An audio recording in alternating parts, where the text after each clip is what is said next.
Hello guys, সবাই কেমন আছেন? আশা করি সবাই ভালো আছেন। আপনারা কেমন আছেন সেটা জানাবেন। আজকে আমি যাচ্ছি ঢাকা বিশ্ববিদ্যালয়ে, যেটা বাংলাদেশের মধ্যে 1 নাম্বার বিশ্ববিদ্যালয়। তো সব কিছু ঠিকঠাক করে একটা রিক্সা নিয়ে বেরিয়ে পড়লাম বিশ্ববিদ্যালয়ের উদ্দেশ্যে। যেতে যেতে চোখে পড়ল এই পিলখানা। পিলখানার ইতিহাস কম বেশি সবারই জানা।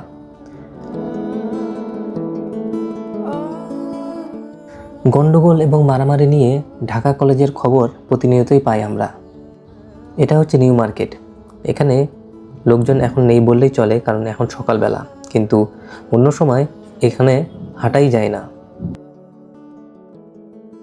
আর এটা হচ্ছে নীলক্ষেত। এখানে বই থেকে শুরু করে সার্টিফিকেট, আইডি কার্ড সব কিছুরই কপি পাওয়া যায়, এমনটাই শোনা যায়।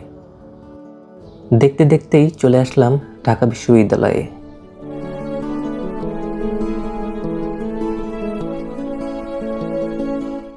বাংলাদেশের মাঝে দাঁড়িয়ে আছে এক গৌরবময় ইতিহাসের সাক্ষী, ঢাকা বিশ্ববিদ্যালয়।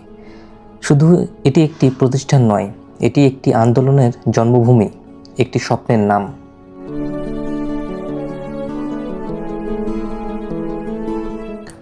উনিশশো 21 সালে প্রতিষ্ঠিত ঢাকা বিশ্ববিদ্যালয়কে বলা হয় প্রাচ্যের অক্সফোর্ড। দেশের সর্বোচ্চ মানের শিক্ষা, গবেষণা আর সংস্কৃতির এক অনন্য কেন্দ্র এটি। এখানে হাজারো শিক্ষার্থীর স্বপ্ন গড়ে ওঠে প্রতিদিন। বাংলার ইতিহাসে প্রতিটি গুরুত্বপূর্ণ অধ্যায়ে রয়েছে ঢাকা বিশ্ববিদ্যালয়ের অবদান। 1952 সালের ভাষা আন্দোলন থেকে শুরু করে 1971 সালের মুক্তিযুদ্ধ, সবখানেই এই বিশ্ববিদ্যালয়ের ছাত্র শিক্ষকদের ভূমিকা ছিল অনন্য।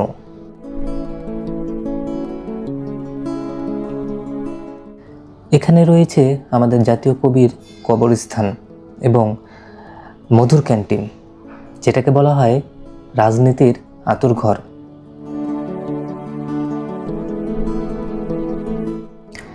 এখানে পড়তে আসা প্রতিটি শিক্ষার্থীর চোখে থাকে বড় কিছু করার স্বপ্ন। ঢাকা বিশ্ববিদ্যালয় সেই স্বপ্নকে বাস্তবে রূপ দেওয়ার পথ দেখায়।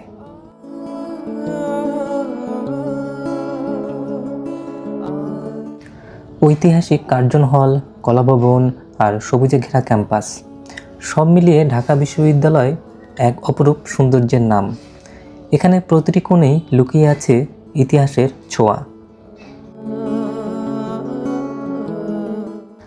ঢাকা বিশ্ববিদ্যালয়ের জীবন শুধু পড়াশোনায় সীমাবদ্ধ নয়, এখানে আছে বন্ধুত্ব, আড্ডা, সংস্কৃতি, অনুষ্ঠান আর নানা সংগঠনের কার্যক্রম।